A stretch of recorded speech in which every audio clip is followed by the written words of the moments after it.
20 berat. Loh, sifat 20 itu tauhidnya orang awam, sahabat. Sifat 20 itu adalah rumusan Imam Asy'ari ya. Imam Asy'ari, dasar hukum tauhidnya Ahlussunnah wal Jamaah, sifat 20. Itu tauhidnya orang awam, itu bukan kajian tertinggi, itu kajian terendah. Dasar kita mengenal Allah. Allah wujud, qidam baqa, mukhalafatun lil hawadisi, qiyamuhu bi nafsihi, wadaniyat qudrat iradat, ilmu hayun sama basar kalam qadiran, muridan aliman hayan sami'an basiran mutakalliman. 20. Sifat wajib, sifat mustahil. Kita kan sudah sering bahas bolak-balik masalah ini. Tapi lancar kaji karena jadi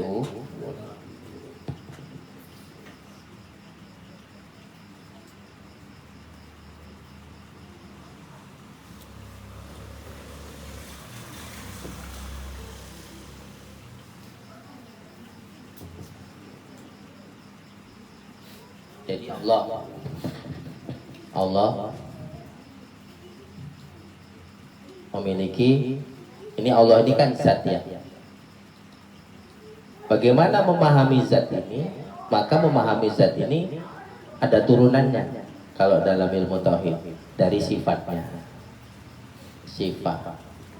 dari sifat. Karena untuk sampai ke zatnya mungkin kita nggak bisa ya.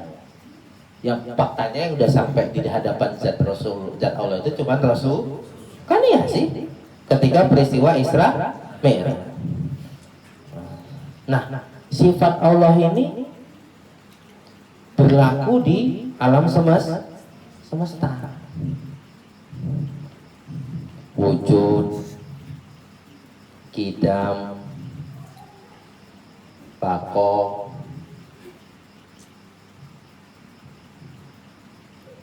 mukhalafatul lil hawadis,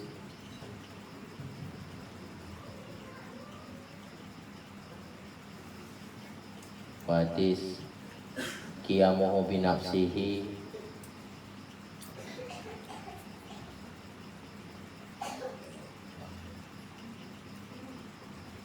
wahdaniyat,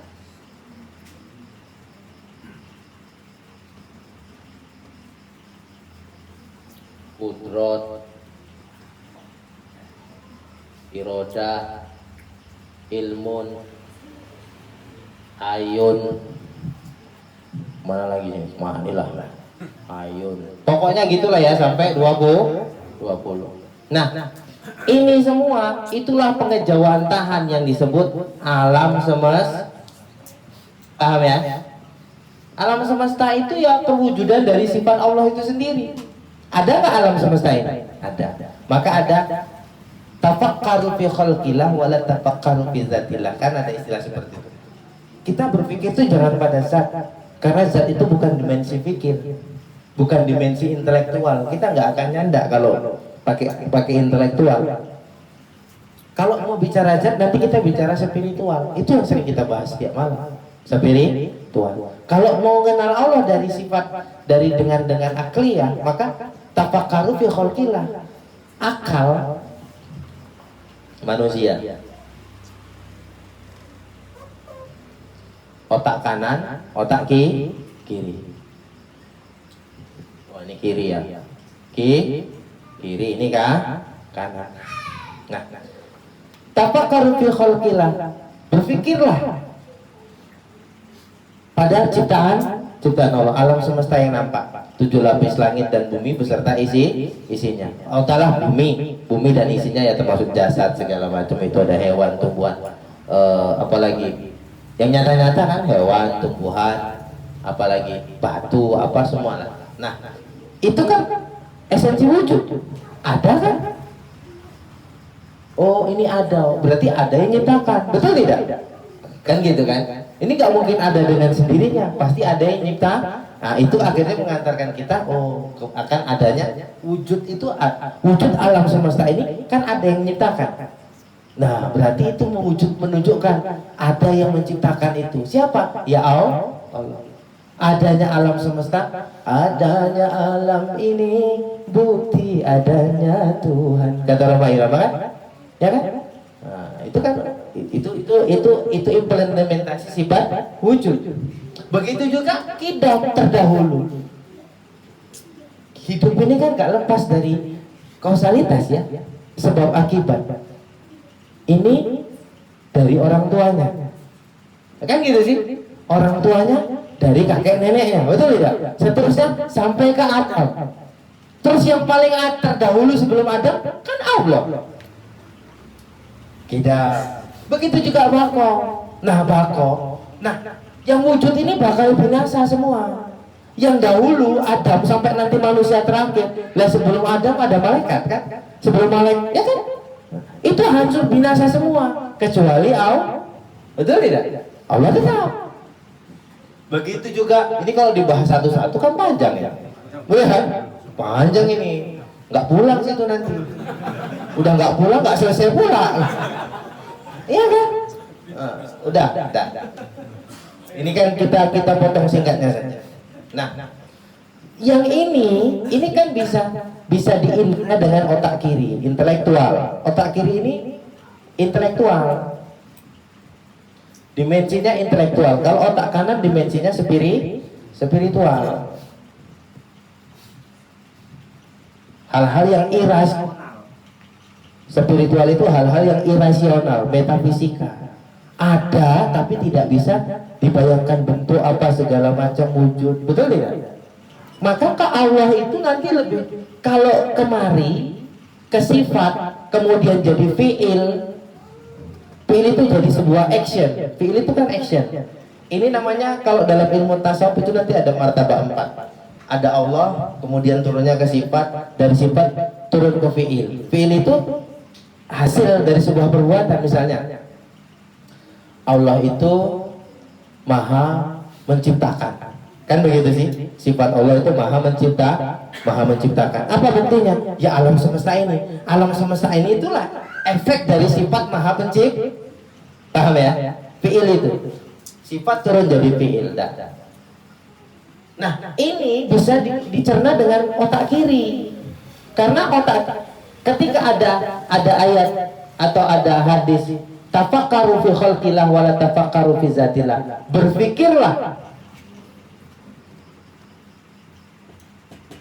Pikirlah tentang ciptaan.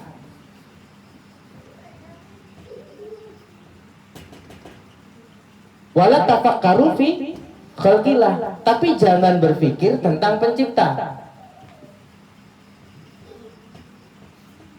Berpikir tentang pencipta.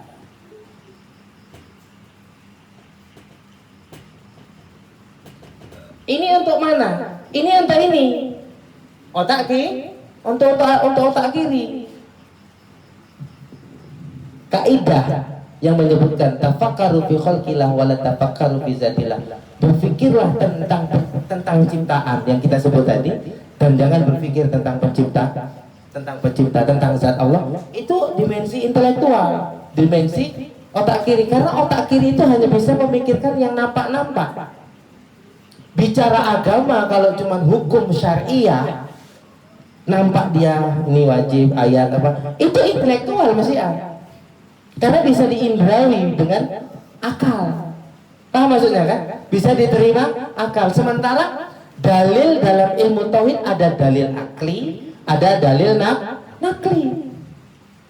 Nah, kalau dalil akli itulah yang nampak, yang tertulis, yang tersurat, ya kan? Itu dalil akli. Kalau dalil nakli ya alam semesta. Nah, dua-dua ini akli, dasar sumber kebenaran intelektual ya akli, dalil akal, sama nakli. Nakli itu ya yang tertulis ya, yang tertulis di Quran. Tapi itu bisa. Nah, otak kiri ini kan terikat sama sebab akibat. Kerja ada hasil, kan gitu. Rajin pangkal pandai, malas pangkal itu intelektual, betul tidak? Lah kalau udah rajin masih bodoh, itu payah otak kiri nerima. Rajin tapi goblok loh. Nah itu butuh ini, butuh otak. Nah kembali ke sifat. Saya jabarkannya ini sebetulnya panjang jadinya.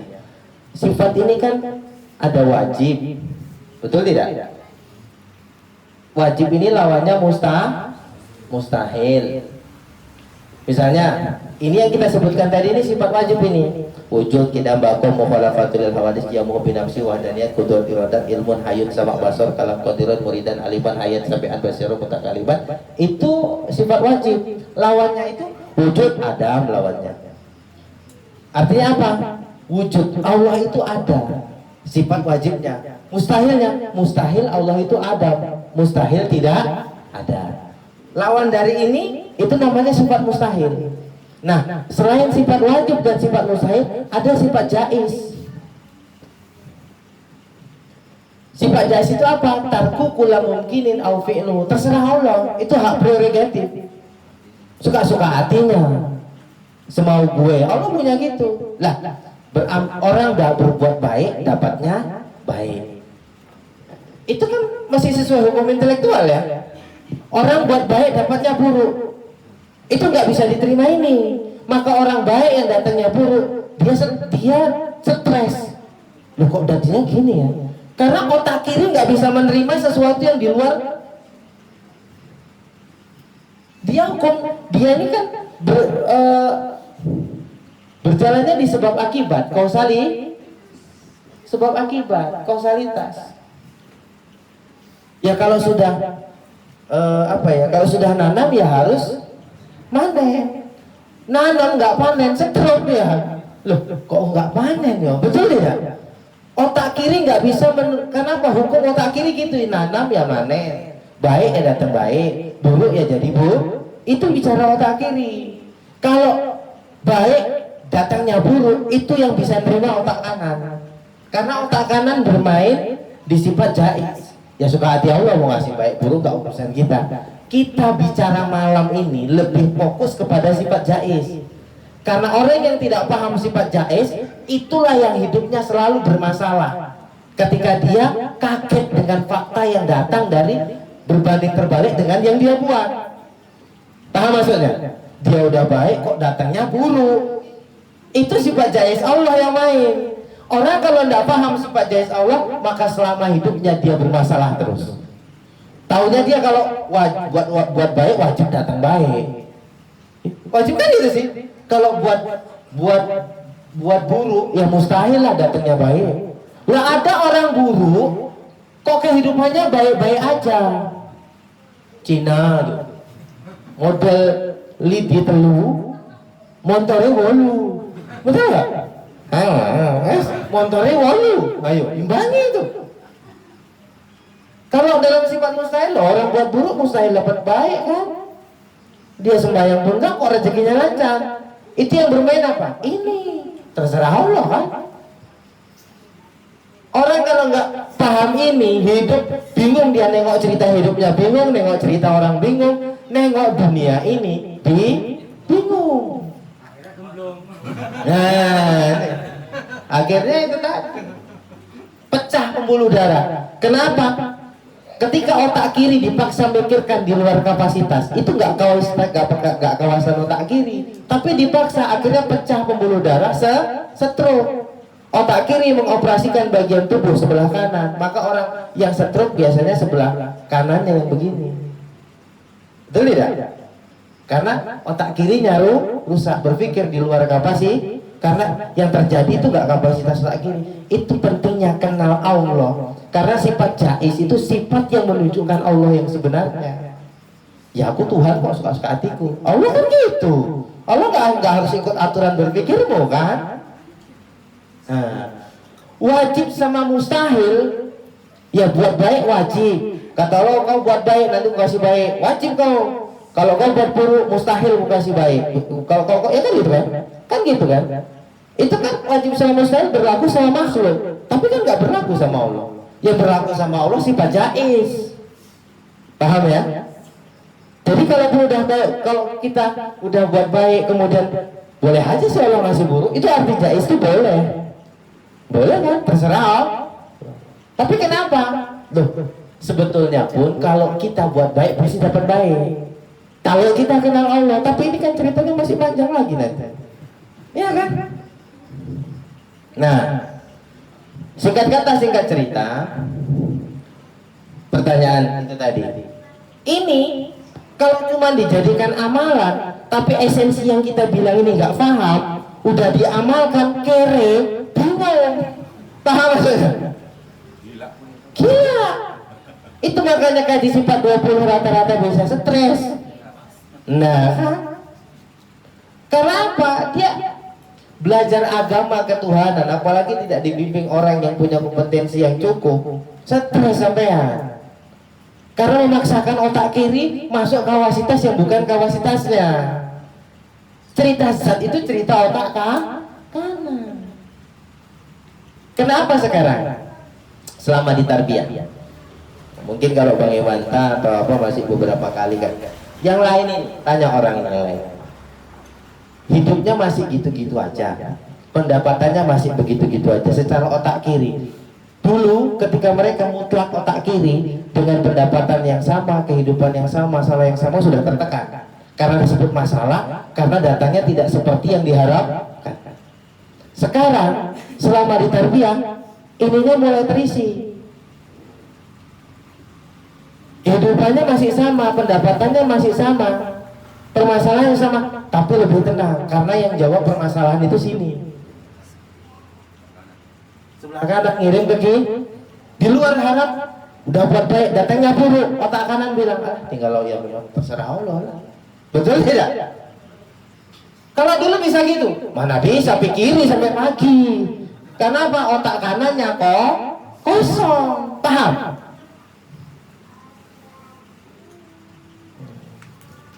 Maka ketika nanti otak kiri dan otak kiri nggak usah. Saya maka kalau bicara agama dalam konsep otak kiri, situ kan banyak buku, tinggal baca kok. Yang susah bicara agama dalam konsep otak kanan, metafisika. Maka kita pakai malam, maka kita bilang kita cerita ini bukan bagaimana beragama, tapi bagaimana bertuhan. Beragama masa itu nggak tahu sholat wajib, betul tidak? Kerjakan. Kalau bagaimana beragama, tanya nurani. Yang tahu kau baik kerjakan, yang tahu kau nggak baik tinggalkan. Sisanya yang nggak tahu baru tanya, betul tidak? Ini yang tahu baik masih nggak dikerjakan, yang tahu buruk masih digas. Tekon lah bagian cocok. Iya kan? Iya kan? Artinya, nah, oh ini pengamalan berat. Iya berat kalau nggak dipahami maksudnya. Paham maksudnya ini kan? Cuma dibaca doang. Yang jadi ringan itu kan kalau kemudian maksudnya ini disampaikan. Saya kan cuma nggak nyebutkan poin-poinnya ketika bicara tiap malam. Tapi apa yang saya sampaikan ada yang lepas dari poin-poin ini. Loh betul tidak? Allah Maha Allah, betul tidak kan? Yang dibahas ini kan tujuannya biar kita yakin sama ini. Ya kan? Yakin sama Allah dan siap menerima apapun cerita Allah, bukan berontak. Kadang-kadang diamalkan tujuannya mau berontak. Nggak tahan kita berontak sama Tuhan. Kalau amalan bikin orang kaya, aku malas kerja. Besok aku ngamal aja, ngapain kerja, betul nggak? Tapi kadang-kadang orang ustadz ini tukang nokoli. Ini mau amalkan nanti lapang rezekimu. Ya benar nek ngono, Bre. Opo kan aja ngamal wae. Betul tidak? Sulit kan sahabat. Paham ya kira-kira ya? Oh ini berat. Iya berat dalam konsep seperti itu gitu. Cuma dibaca akhirnya dia udah tekun baca, tapi fakta kehidupan belum seperti yang diharapkan. Ketika dia baca kan dia punya harapan tuh. Ketika dia ngamalkan, betul tidak? Oh, dia kan punya harapan. Ternyata udah diamalkan kok masih susah juga, betul tidak?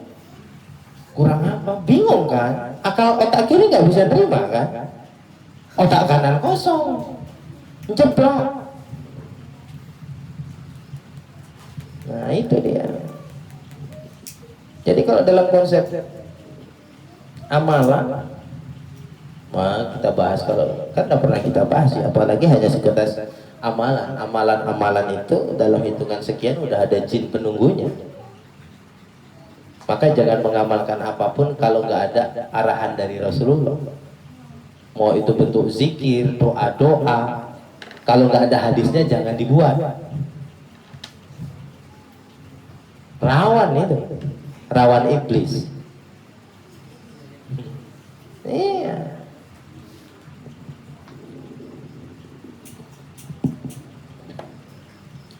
Wiridan bar sholat itu ya seperti yang dicontohkan Rasul aja, nggak usah ditambah-tambahin, nggak usah dikurang. Istighfar, astagfirullahaladzim, la ilaha illallah wal hayyul qayyum wa atubu ilaihi 3 kali. La ilaha illallah wahdahu la syarika lahul mulku wal hamdu wa huwa ala kulli syai'in qadir 3 kali. Allahumma antas salam wa minkas salam wa ilaika ya'udu salam fa hayyana rabbana bis salam wa dakhilna jannata darsal. Tabarak Rabbana wa ta'ala ta'idhal jalali wal ikram. Di buku tuntutan sholat ya ada. Itu tak sesuai dengan sunnah tuh. Apalagi baru subhanallah 33, alhamdulillah 33, atau bicara urutan terserahlah cemana penaknya, betul tidak? Tapi ini kan poin-poinnya. Allahu Akbar 34, jadi genap serah terus. Subhanallah 33, alhamdulillah 33, Allahu Akbar 34. Jadi genap serah. Terus doa. Selesai. Terus orang-orang tertentu ditambahi lagi dengan amalan tertentu, ya hafid sampai 1000.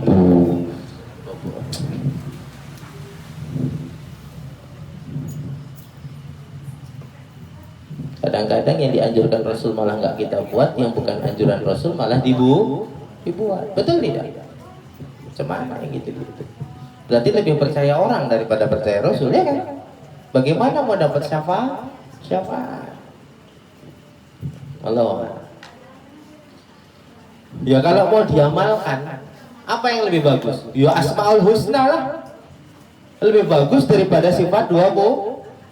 Al-Balikul Qudus Salamul Mu'minul Muhaiminul Azizul Jabbarul Mutakabbirul Khaliqul Bari'ul Musawwirul Ghafarul Qaharul Wahhabur Razaqul Fatahul Alimul Qabidul Basitul Khafidul Rafi'ul Wa'izul Mudhirul Sabi'ul Wasir Al-Hakamul Adlul Latiful Khabirul Halimul Azimul Ghafurul Syakurul Aliyul Kabir Al-Hafidhul Muqitul Hasibul Jalilul Karimul Raqibul Mujibul Wasi'ul Hakim Al-Wadudul Majidul Al-Hakamul Adlul Latiful Khabirul Halimul Azimul Ghafurul Syakurul Aliyul Kabir, ya kan? Al-Hafidhul Muqitul Hasibul Jalilul Karimul Raqibul Mujibul Wasi'ul Hakim. Ulangi ya. Al-Wadudul Bajidul Ba'isus Sahidul Haqqul Wakil Qawilul Matinul Waliyul Habidul Muhsin Mubadiul Mu'id Al-Muhyil Mubitul Hayyul Qayyumul Wajidul Bajidul Wahidul Samadul Qadirul Muqtadil Muqaddimul Muakhirul Awalul Akhir Zahirul Batinul Waliyul Muta'ali Al-Barul Tawabul Mun'ibul Muntakimul Afur Rauful Malikul Mulkitul Jalali Wal Ikram Al-Muqsitul Jabil Ghaniyul Muqdil Muqtil Badil Turun Nafi'ul Nurul Hadil Badiul Baqi Al-Warisul Rasidul Saburul Lazi Laisa Kamisli Syai'un wa huwa Sami'ul Basir. Payah lo orang ngapal Asmaul Husna. Betul tidak? 99 itu. Kayak 20 kan isi sipik. Betul tidak? Enggak wirid Yasin ya dipocok. Ya yang mau duluan. Monggo. Ari apa? Bang Pai. Salam.